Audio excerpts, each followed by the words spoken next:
to try new things, write new characters, and just explore story and storytelling in all its forms. Great, thank you, Yvonne. Welcome to the session today. Okechukwu, you're up next. Hi, yeah, my name is Okechukwu Nzelu. I'm a novelist. My first novel, The Private Drawers of Nana Maloney, was published by Dialogue in 2019. I'm also a lecturer at Lancaster University, and I do a little bit of secondary school teaching as well.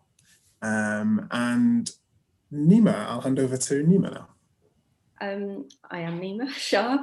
I have shamelessly put my debut novel behind me, Kololo Hill, which was published in February by Picador, set during the 1972 Ugandan Asian expulsion. And during the day, I'm also a marketeer.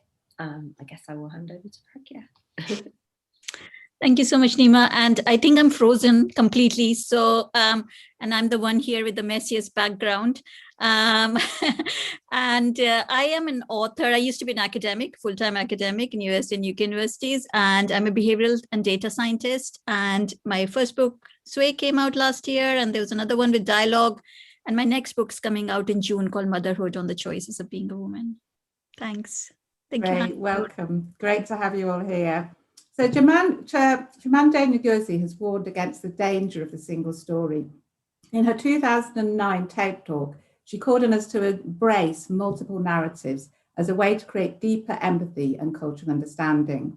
So 10 years later, we're here to discuss, have things moved on and improved in the industry? Are we making headway in enabling multiple stories to coexist? And if not, how do we create more diversity within the literary culture of the UK? So every author's story begins with a personal journey. And I'd like to start by actually learning a little bit more about the background and the stories of our guests today. So starting with Okechukwu, would you perhaps tell us a little bit more about your own story, your background, and why it is that you wanted to participate in the panel today? Yeah, thank you for having me. So I've always loved writing. I've always loved stories. I guess like most writers, I've always loved reading and been an avid reader. And in fact, Chimanada Ngozi Adichie's novels have meant a lot to me as I've sort of been able to discover the permission of being able to write about Igbo life. We come from the same tribe and the same language, and we inherit the same language. And reading her book, Purple Hibiscus, when I was, 12, 13 or something like that, it was such a huge permission moment for me just to realize that this is something you could do, that I could recognize names like those I recognize from my family and their friends, and in a book that was on display in Manchester Central Library. That was so huge for me. And I am so glad to be here today to talk about the sort of the echoes of that kind of action and that kind of generosity. I think is so important in a number of ways. It's such a big issue that goes beyond publishing, I think. But I'm really excited to talk about it. Great, thank you. And Yvonne, what about you? Could you tell us a little bit about what initially inspired you to be an author and how you made the first steps in your journey? For me, I was one of those people who I always wanted to write. And I feel like as a kid, I was destined to be a writer, a performer, and an editor. And so I loved tumbling into stories. And when I was young, it's funny because I always thought I was in every story. So like I loved A Wrinkle in Time and A Swiftly Tilting Planet and all these books, but I wrote myself into them. And it wasn't until I was an adult reading these books to my children where I realized how imaginative I must have been. So when I was an adult and trying to read these books to my kids, and I would get to a part, maybe nearly at the end of the book and read, and so-and-so, the Black boy. And I'm like, what?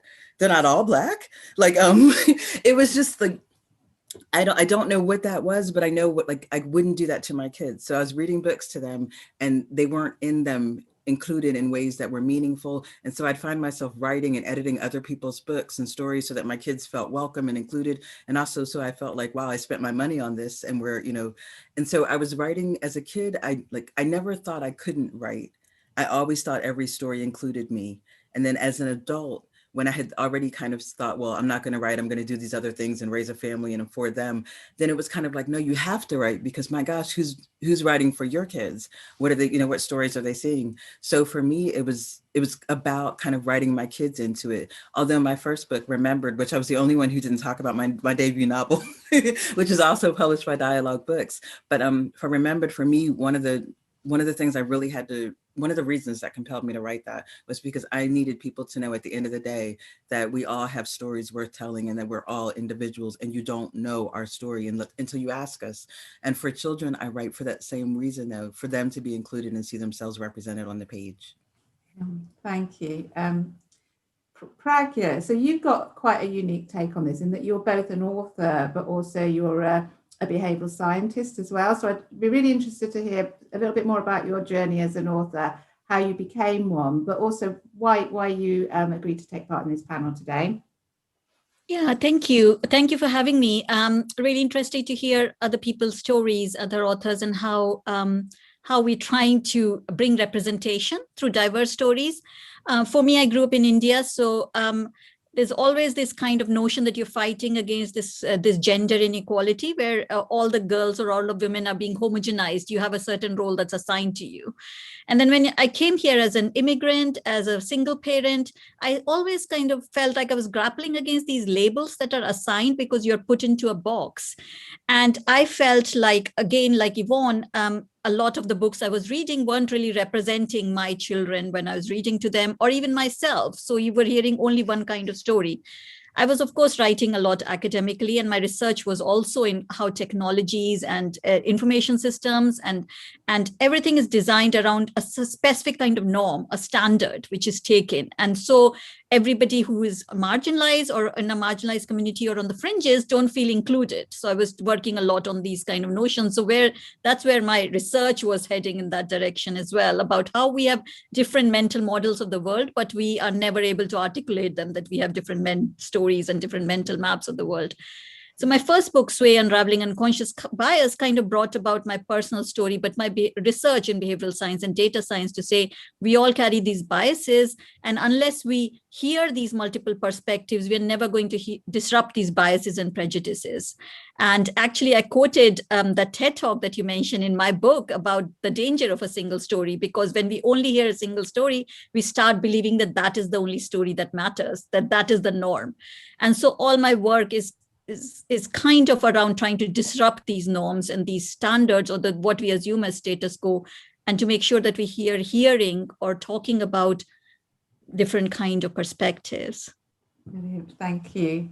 Nima, so you're sort of last in just introducing your story, and you've recently had your debut novel released, which has been very, very well received. So I'd be interested to hear about what drew you to becoming a writer. And a lot of the people speaking today have spoke about how they were motivated to make changes, but that's not always the case. So what is it that initially drew you to be a journey, and how did you make your first steps in your journey? I have a fairly different, I think, background, because I started writing in 2015. I always was a reader. I wrote stories as a child outside of school. I actually had forgotten that. My mum dug out some books recently, and I'd forgotten that I used to write at home. And I've read these ridiculous stories. I'm not very good stories, but I had forgotten that. And there's that whole side of my childhood that I completely had either buried or was unaware of, and it was not within the realms of possibility of being an author. It just didn't occur to me. I basically didn't even dare to dream. It was just so, because it just seemed so not possible for someone like me to be an author. And so, yeah, it took till my late 30s to realize, well, maybe I should try writing again, and maybe I could become an author. I very much, when I was younger, clung on to the few sort of examples of similar sort of authors to me. So Small Island by Andrea Levy, or Midnight's Children and Salman Rushdie.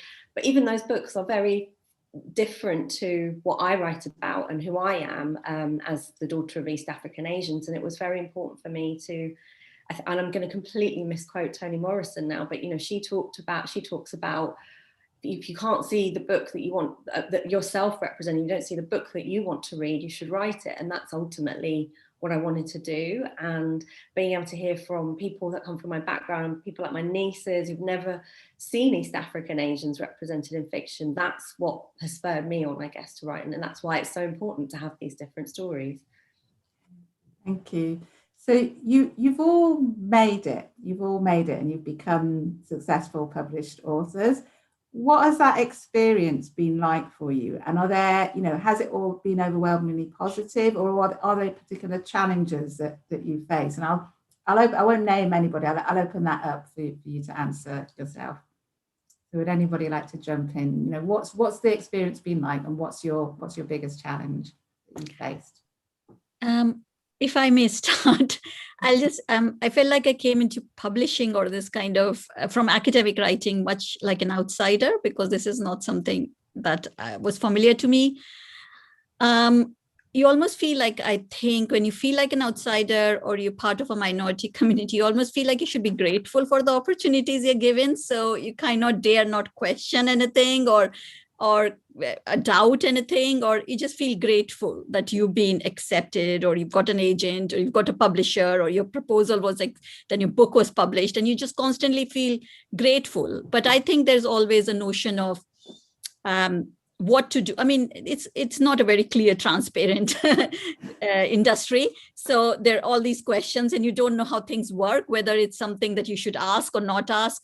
So yes, I mean, I would say I've been very lucky and privileged that I've had three, now the third book is coming out, and in 2 years, and I've got an agent, a very good agent, and all those kind of things are happening and putting into place.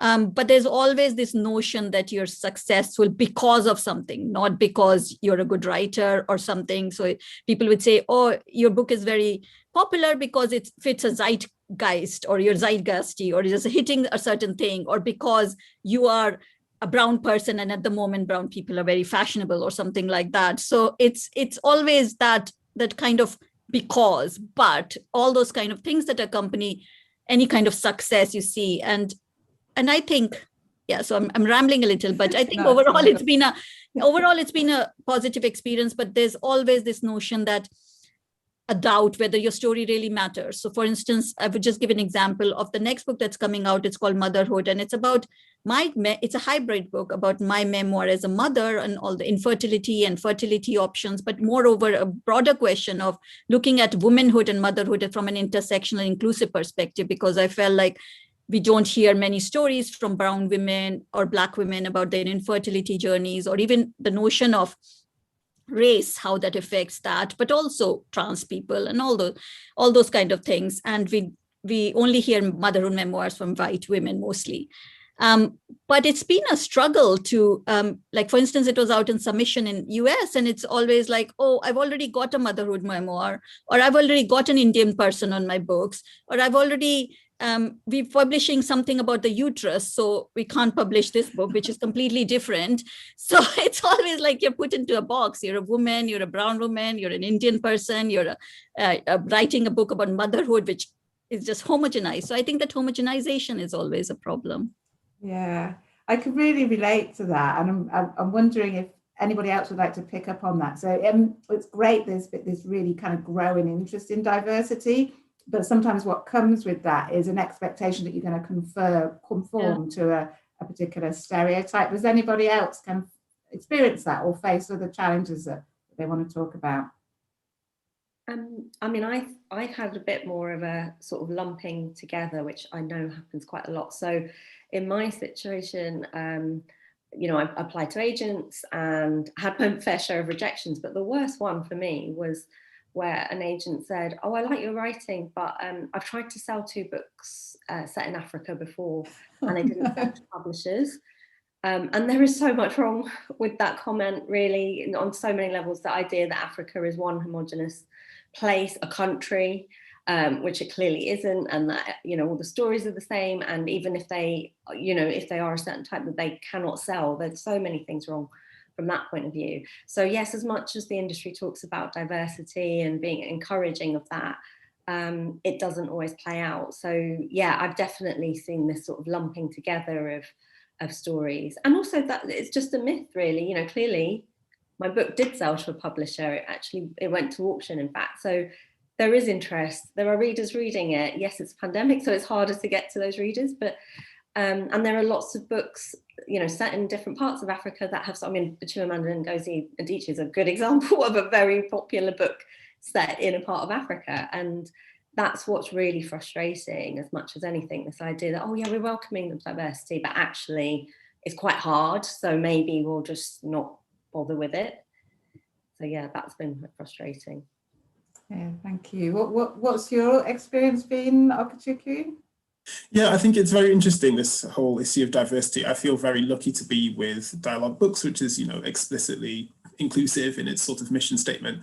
But I think to speak about the industry as a whole, there is this sort of tension between certain movements among certain people towards more inclusivity or more diversity, which are not the same thing. But at the same time, I'm very aware that it's a business, at the heart of it is money. And when you remember that capitalism is really at the heart of publishing, the question, somewhere someone is always going to be asking, but how much money are we going to make? And because there are certain preconceptions about what makes money and about what people will buy, what people read, and which type of people read, and what kind of stories they're into, and as Pragya and as Nima referred to, about the appetite that people have for certain types of stories, those influence how inclusive the industry can really be. So there's a real discussion to be had there about the value of art and what art can do beyond preconceptions of what makes money, I think. Yeah. Pragya, I heard you coming in there. Did you want to just say something in response to that? No, I completely agree. First of all, yes, I got a book out with Dialogue, which I think is doing amazing things of trying to break these kind of barriers and being truly inclusive. But yes, I completely agree that diversity and inclusivity are two different things. And yes, money is important, but to that is linked to that notion, as you said, this preconception about who are the readers. So they're basically primarily targeting to white readers, but making it palatable to them. So when books by minority, ethnic, Black and brown, or other communities writers are published, that when the reviews come out, there's always this notion of, oh, it didn't fit into this particular mold that I was expecting it to fit.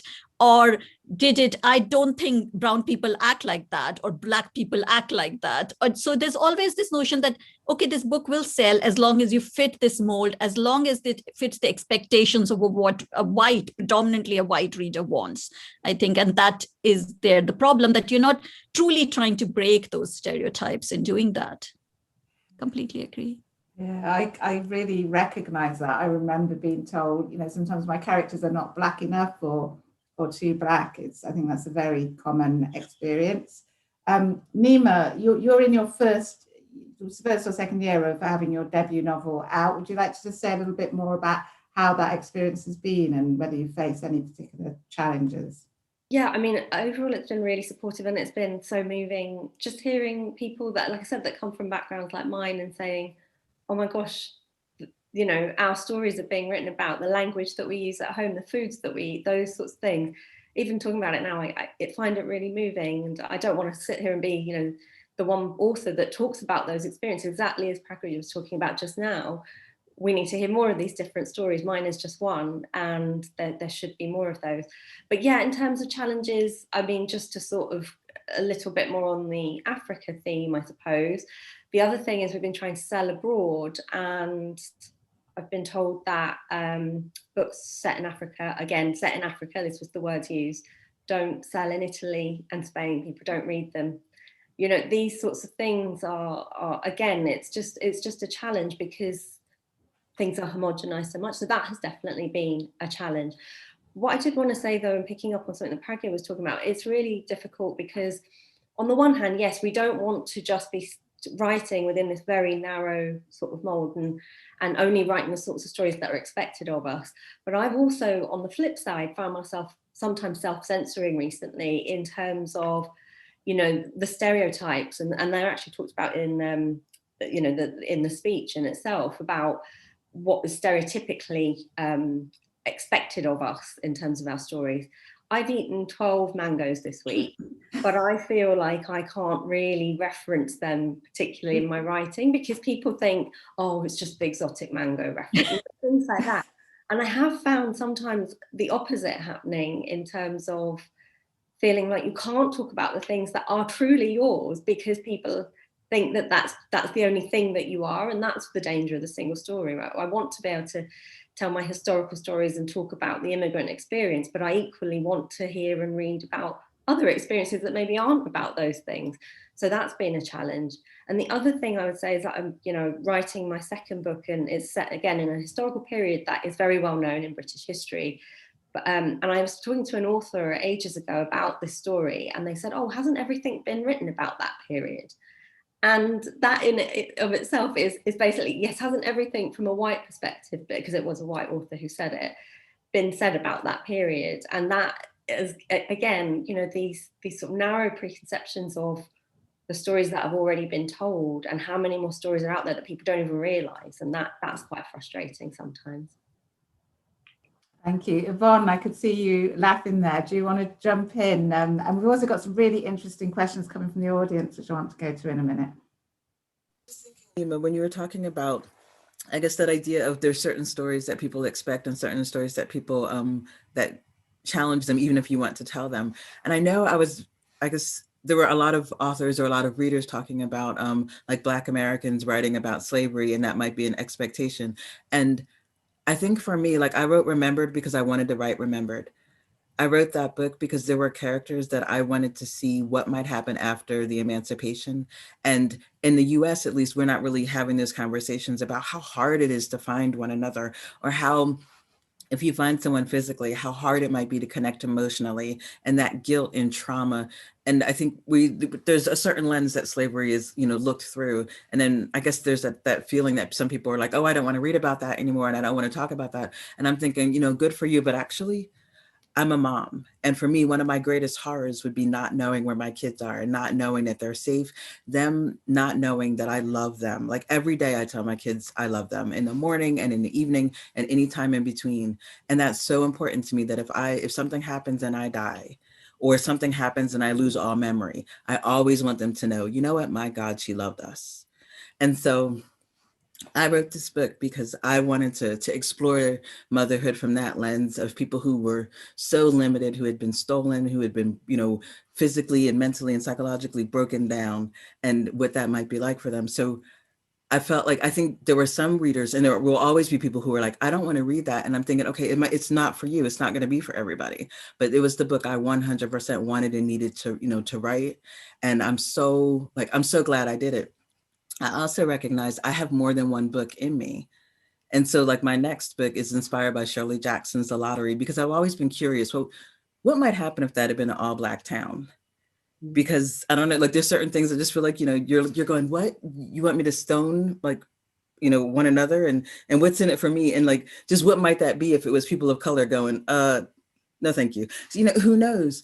But so I do feel like there are certain expectations. I knew when I wrote Remembered that there were ways that certain readers might have wanted my characters to act. Like in stereotypically Black women, especially Black American women, they find God in the church and at some point, and they're always forgiving. My characters weren't doing that. My characters weren't going out handing out forgiveness. At the end of it, I didn't want readers to feel like, oh, you know what? I read that, I've done my part, and now no, your part is do your part. But I think it's definitely something about writing the stories that we want to write, empowering those stories and telling those stories and shaping them, and submitting them for publishing. And then the self-censoring part, for me, like I knew while I was writing it that people would have wanted a happy ending, or they would have wanted my characters to be like, I forgive you. And I thought, heck no, like knowing these characters and knowing what I knew about them, that would have been so, I might as well have put in aliens. It wasn't the natural, thing. And I know there's stereotypes about angry Black women, but the people who push that narrative are, you know what? We should be angry. There are things that are going on in this world, that have been going on in this world, that we should be angry about. I should be angry as a mother. I should be angry as an individual. I should be angry as a daughter. And the people who are saying, oh no, you're so angry, are the same people who will conspire against me or make laws so that they can do certain things to my children, or make laws and they don't want me to be angry. If I'm not angry, something's wrong. So yeah, I think I just everything that all y'all said, it resonated with me. But really quickly, the best moment for me as an author though it was so many highlights, so many good points. But one of the best moments was when my book was the launch in Lancaster, and looking out and seeing all those people who had been a part of my PhD journey, who had been a part of the writing, the publishing, and in the front row, or like in the beginning, my kids, my 3 kids, like that. For me, there's nothing in the world that'll ever top that. Yeah. Could I just add something really quickly before we move on? Absolutely, yeah. Just do chip in whenever you want. Yeah, I just wanted to pick up on all those points, and I have to say to Nima about mangoes. Yes, my next book does have mangoes, and I did buy a box of 30 mangoes recently and ate them all on my own. And so yes, mangoes are part of me. I don't know how not to write about it, but I think why we self-censor is also because we're doubting our memories and our stories and the stories we want to write, because there are very few stories coming from these perspectives or our communities, and you feel like you have to represent the whole community in some way, and that you have to be a model for these communities, that everybody's looking up to you, because now you've got this opportunity to write this book, and this book is going to represent everything and everybody, and it has to encapsulate everything in this, because you might not have another chance, or other people might not have the chance to tell their stories. So yes, I think there's always this worry about, this is my story and this is my experience, but am I actually perpetuating and reinforcing those stereotypes and doing that? And when I have this opportunity, why am I not shattering it? So my next book, like Motherhood or Otherhood, is a part my memoir, and my husband didn't read it, but he read a section and he's like, oh, it just feels like you're just reinforcing some of the things that people think about what happens in India. But it's like, that is what my story is. Why shouldn't I write about it? And I think, yes, that's why there's also, if we saw more of these stories, and if there wasn't just a single story, then maybe we wouldn't worry so much about it. I think. Good point. Absolutely. And that, I think, leads on to some interesting questions that are coming from the audience. So Leela has asked, how easy is it to disrupt the single story? And that I'd actually like to sort of look a bit more at this commercial question that has come up a lot, in terms of, is there, what a lot of the time people are hearing that maybe some types of stories aren't sellable, but is it actually a matter, as Lynn has said, of the case of these stories aren't being promoted? So how easy is it to break that single narrative, either from the perspective of the writer or from the industry itself?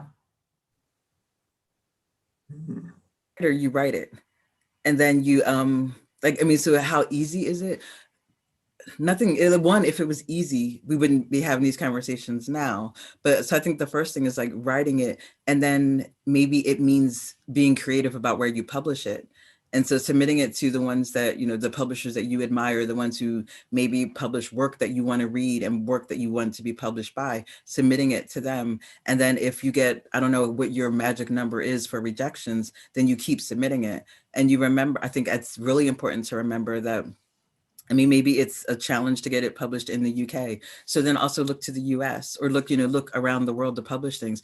I was really fortunate growing up that like my, the thing that I learned how to be like a person, how to be a caring, accepting person through reading literature. So Toni Morrison, Alice Walker, Zora Neale Hurston, they taught me how to love characters that I might not otherwise like know, or characters who might do things like people do things that are, things that are horrible or that you just don't appreciate, but you learn to love people and see them as individuals. Without those books, and Octavia Butler. So there's so many writers who have shaped the sort of person that I am in the ways that I think. And so if I have a story, like one, how dare I not write it and, submit it for publishing, because so many people weren't able to do these things. So how could I not take this gift and use it? So if there's, I don't know if it's a matter of things being easy or hard. And I don't know that there's a scale that you could use to say, this is so much easier, because isn't the easier way to self-publish it?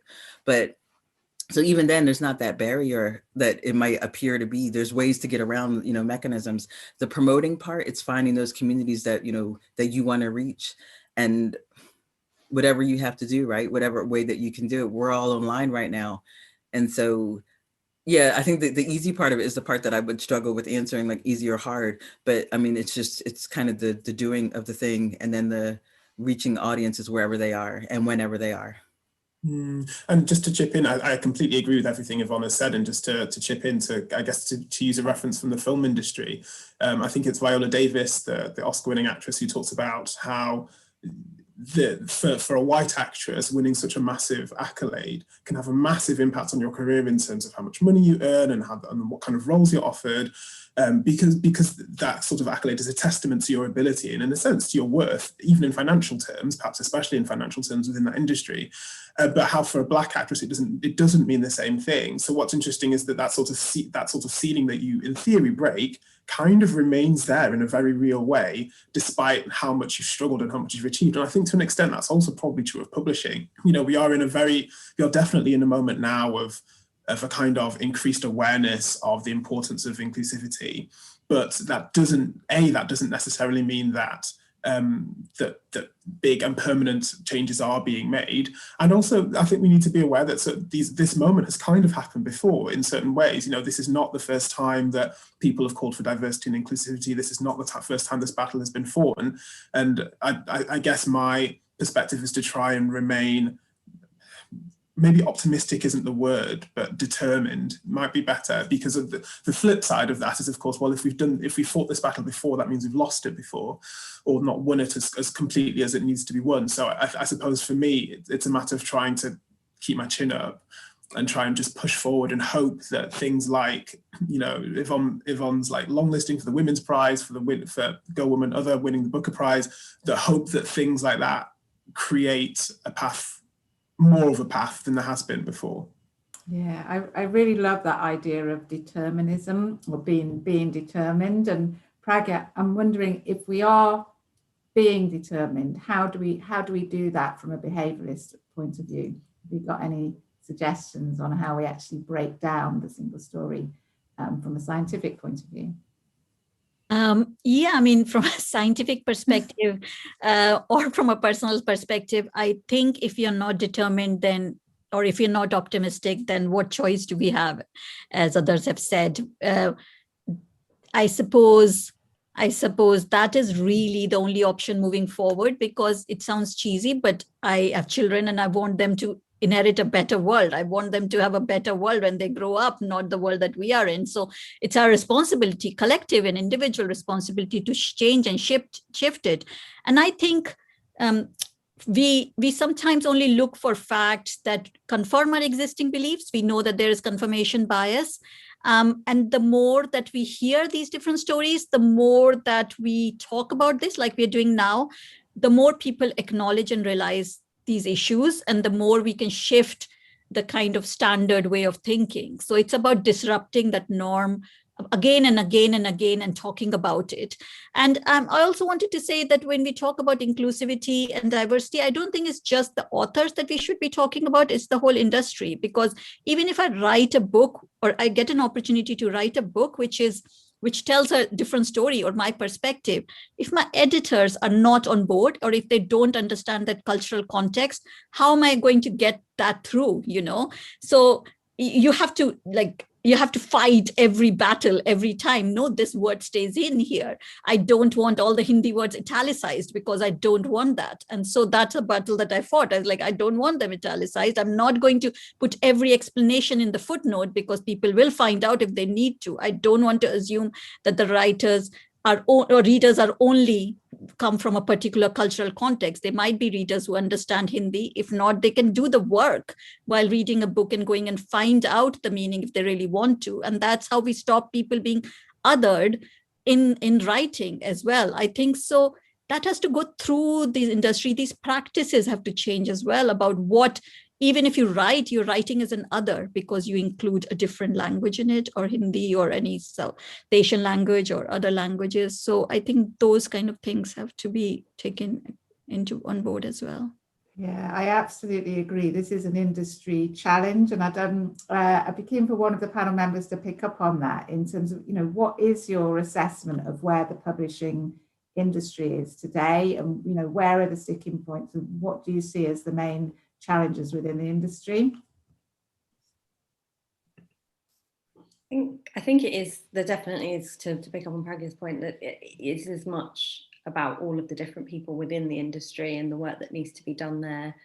You know, there was something in the news just this week about a CEO of one of the big publishers talking about how staff should just sort of put up and shut up about publishing things which might be considered offensive or racist or homophobic. I mean, I don't think they actually used those words, but that's essentially, I think, where that was going. So that sort of shows how much work there is to do, even at the highest levels. And I think an agent was also quoted within that piece. I did just want to say one more thing, though, about publishing with determinism. I think that's absolutely right. And I think trying to get published is an act of bravery for any author, particularly those from diverse backgrounds. But try to, as certainly as I did, look for people who've done it already. So I looked at the time that I was publishing up to people like Kit DeWall and, you know, others who had published and were from similar sorts of backgrounds who had done it, and also seek out, if as much as you can, there's not many, agents who have supported authors like us.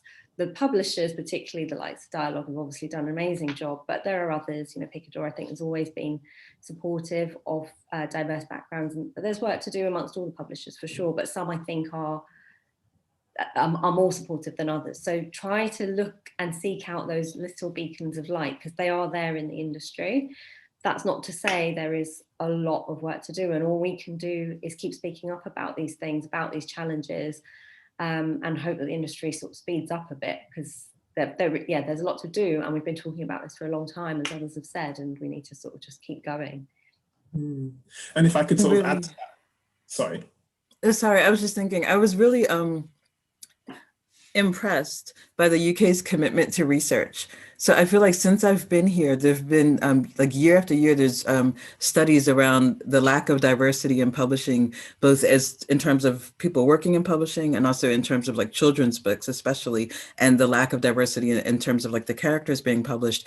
And it seems like it's year after year, then like the results come out and the same people are, you know, shocked and appalled. And I'm thinking, my gosh, like there's so much, there's that doing part of it that they keep missing in the research part of it. So they research it, they establish and reestablish it as a problem.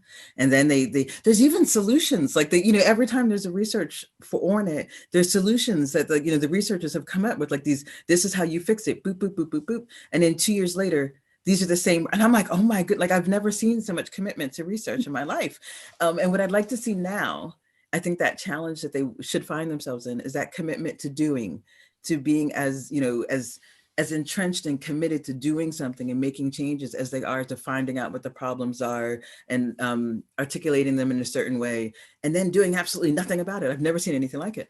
But I feel like, so when that challenge comes up, it's definitely that need to diversify the staff, right? But then also there are these independent presses that are, you know, diverse led, and maybe it's supporting those a bit more fully too. So, you know, buying books from Jacaranda, but also submitting your things, you know, to them and looking at those ways. And also at some point, so if we find that something is broken and you feel like it's not going to be fixed and there's no way to fix it, then it might not be that you keep trying to build that, but that you build something that's more productive and that's, you know, that's better. So if you're finding that, you know what, wow, not only are they not publishing my book, let's say I've done everything and I've tested it with readers and I know all these things and I know it's an amazing product, and then I know other writers like me, well then get together and maybe start your own publishing imprint. And you don't have to go big or, you know, whatever, it's going affordable and getting all those systems. But it's, so I think at some point you have to stop knocking on doors, and if you can't break them down, it's, you know, building your own spaces.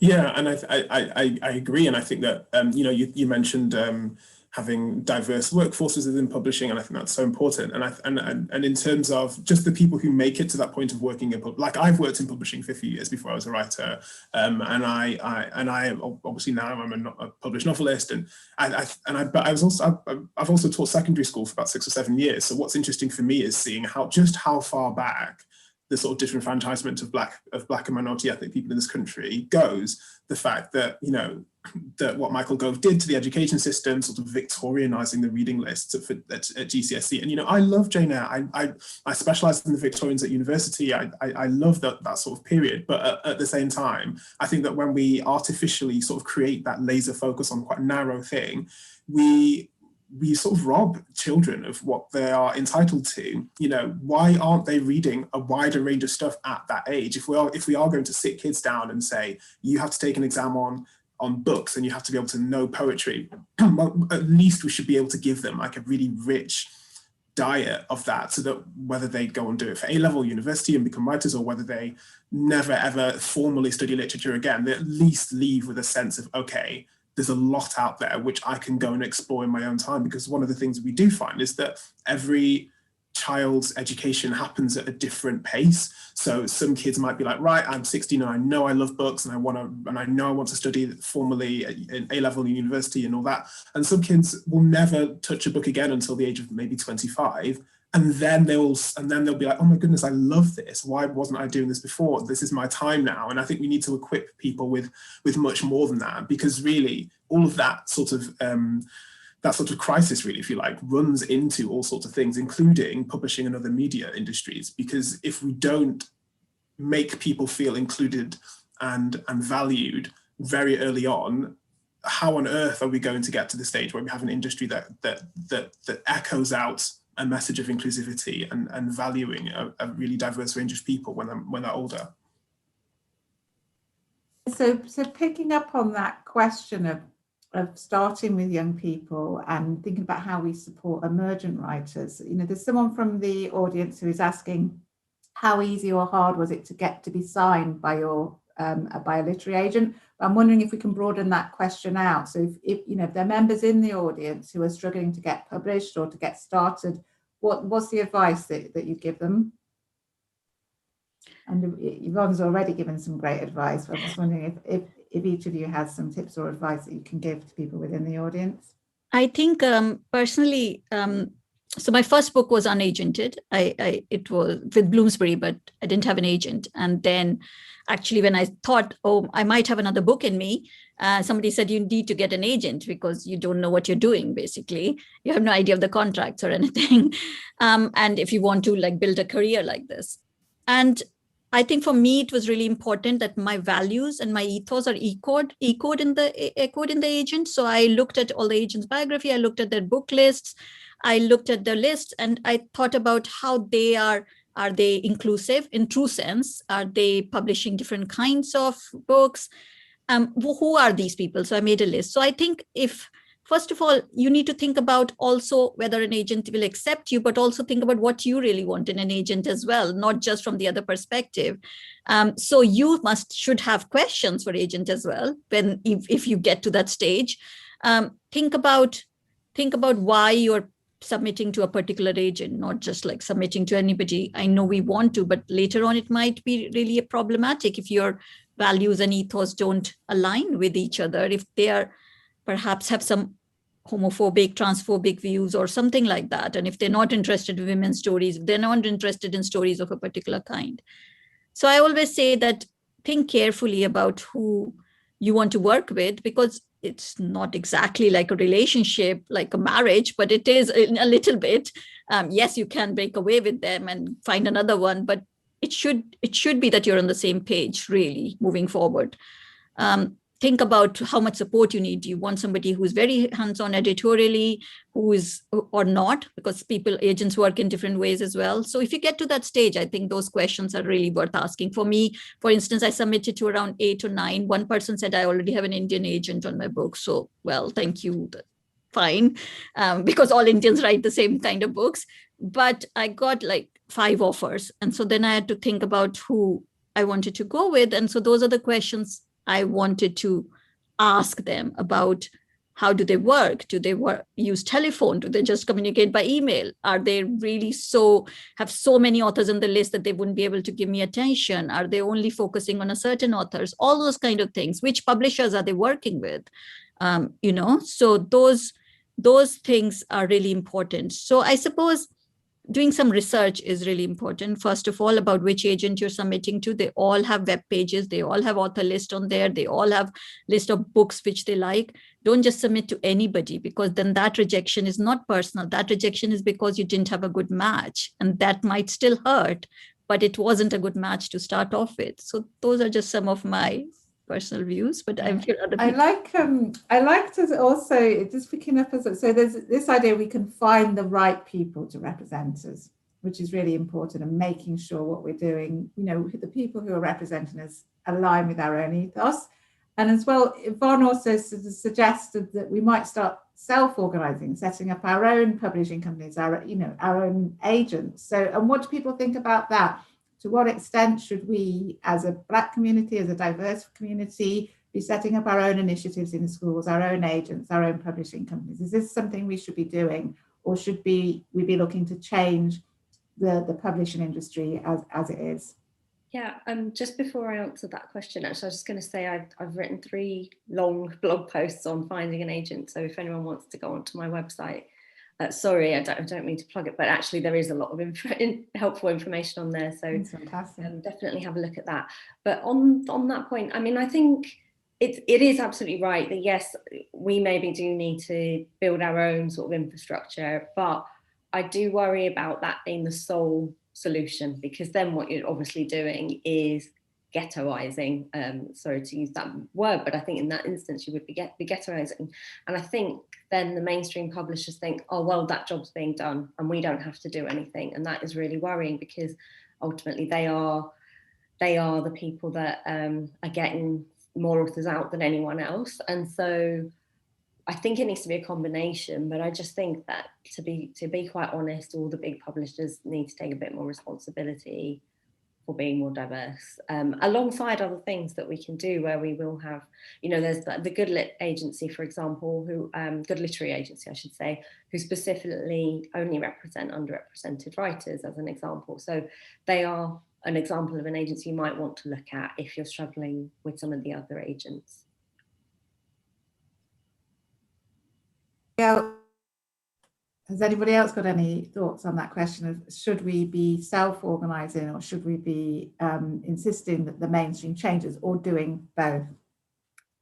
Sorry, I'm a big fan of conjunctions, but my favorite one is and I feel like it shouldn't. We need to be doing this and this and this and this, and because we've tried, I think, this or this and this, or like we've tried the or one, and that could be a way of, you know, how people get around us being where we are now. But I think doing all of it, it's kind of like that multifaceted attack, and kind of, you know, attacking on multiple different levels and different strategies, not just attacking at the front door, but going, you know, everywhere, windows and, you know, underneath everything. I think that's at the point that we are. So we really need to be embracing like the and, so that we're doing all of it. Yeah, absolutely. Which brings me on to my last question, which maybe Yvonne you could start with, which is, if you had a magic wand that you could wave to change things, what would you change? What would your My dream goodness, be? I loved this question. I feel like what I would change is that every child would be able to open up a book and feel a story that spoke to them. I want kids, and no matter where they are in the world, to be able to fight dragons and, you know, solve crimes, to be villains, to have adventures. And I think no matter where they are in the world, no matter what sort of abilities or disabilities, no matter what background, everything. I want every single person, well, I say child because I think right now that's what I'm really thinking about. So really, I want every kid to be able to open up a book or listen to an audiobook, whatever way they consume it, and just feel like, oh, that was for me. Thank you. Okachukwu, what would you do with your magic wand? Yeah, that's a really good question. I think in a way what I want is kind of the same as Yvonne, but I guess from a writer's perspective, you know, I had a lot of, I had to put a lot of thought into my first book in terms of how much and how I was going to present Igbo culture, my sort of Nigerian heritage in that book, and thinking, if this is going to have even a sizable minority of white readers, what is that going to say about my culture, and what is that going to say about the ownership of that? I think there's a degree of ownership that is implied by reading, or that people take from the act of reading, which is not really true. And I think that what I'd like to do for writers, what if I could wave a magic wand, what I'd do for writers is to be able to write without barriers and without having to second guess themselves in any way. I think that would be magical. Fantastic. Pragya, what's the change that you want to see, and how would you use your wand? Much like Yvonne, I'm really passionate about children's, I think, books, because I've got small children and I'm constantly angry even when we try and buy diverse books for them. I think the broader notion of diversity, so not just saying, oh, we put one black or brown character in it, so we've ticked the box of diversity, but actually just not just children of all sorts doing different things that they're not without being pigeonholed in something. So Indian characters not just wearing sari and celebrating Diwali, but also doing other things. So sometimes these books, diverse, I say that, can also stereotype. So I think I would like to do that. And also, I suppose, broader notion of diversity, as I said, but also maybe one day we need to stop looking at these kind of diverse lists and saying, these books are good because they're good, not just putting them on a list because, oh, we have got a diverse list, or we've got books by Asian American authors, or these books to be read now because at the moment Asian Americans are facing particular kinds of oppression.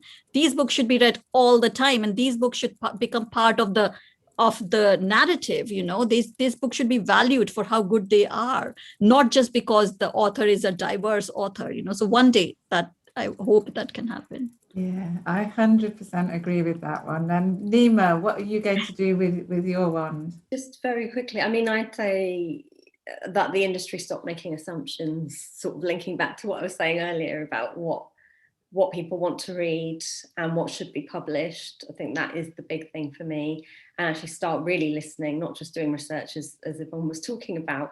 And just very quickly to pick up on the points in the comments, because I know there's a couple of people who said, I know people are Italian, or I'm Italian, or I'm Spanish and whatever. And I absolutely agree. There are people in Italy and Spain who want to read these books. That is an assumption that was made about a whole country, and it was wrong. And that's the sort of thing that I think we have to avoid going forward. Okay.